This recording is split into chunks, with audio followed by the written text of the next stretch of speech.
চলতি বছরের ১৩ই জুন ভোর রাতের দিকে হঠাৎ করেই প্রকম্পিত হয় ইরানের আকাশ।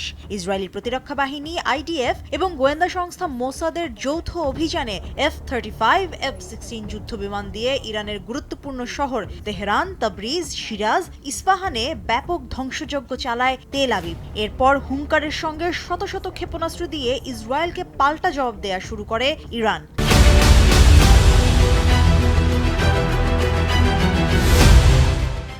12-ডে ওয়ারে দুই পক্ষের ব্যাপক ক্ষয়ক্ষতির মধ্য দিয়ে শেষ হয় এই যুদ্ধ।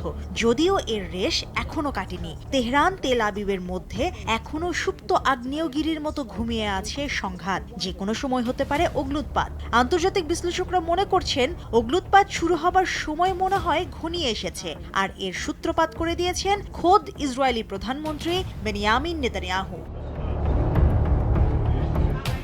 ডিসেম্বরের শেষ নাগাদ যুক্তরাষ্ট্র সফরে যাবেন বেনিয়ামিন নেতানিয়াহু। একাধিক সূত্রের বরাত দিয়ে এনবিসি বলছে, সফরে ইরানের ওপর আবারও নতুন করে কিভাবে সফল হামলা চালানো যায় তার পরিকল্পনা আলোচনা করবেন নেতানিয়াহু। তেল আবিবের দাবি, ইরান আবারও ব্যালিস্টিক মিসাইলের উৎপাদন তৎপরতা আশঙ্কাজনক হারে বাড়িয়েছে।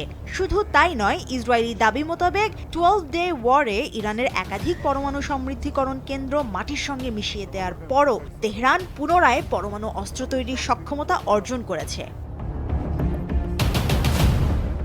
ইসরায়েল ইরানের পারমাণবিক সক্ষমতা নিয়ে বরাবরই আতঙ্কিত। তবে দেশটি আজ পর্যন্ত নিজেদের পারমাণবিক অস্ত্র আছে কি নেই তা নিয়ে স্পষ্ট ভাষায় কোনো উত্তর দেয়নি। সাবেক এক মার্কিন কর্মকর্তার বরাত দিয়ে এনবিসি বলছে, এই মুহূর্তে যদি তেহরানকে ঠেকানো না যায় তবে প্রতি বছর অন্তত ৩,০০০ ব্যালিস্টিক মিসাইল উৎপাদন করতে পারবে ইরান।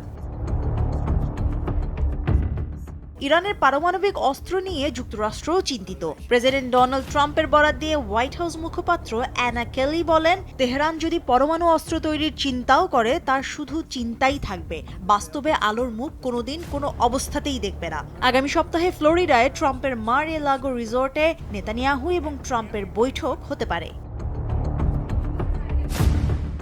মুশরিফা নুজাত, দেশ টিভি।